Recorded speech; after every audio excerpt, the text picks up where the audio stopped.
నీ పాదాలకు మూవల్ల నా అడుగులు సాగాలమ్మా నీ పెదవుల చిరునవ్వుల్లా నా ఊపిరి వెలగాలమ్మా నిరంతరం నిచంటి పాపల్లే ఉండాలి నేనెన్నాళ్ళకి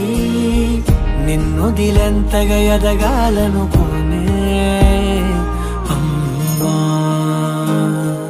అణువణువణు నీ కొలువే అమ్మా ఎదసడిలో శృతిలయలు నువ్వే అమ్మా నే కొలిచే శారదవే నన్ను నిత్యం నడిపే సారథివే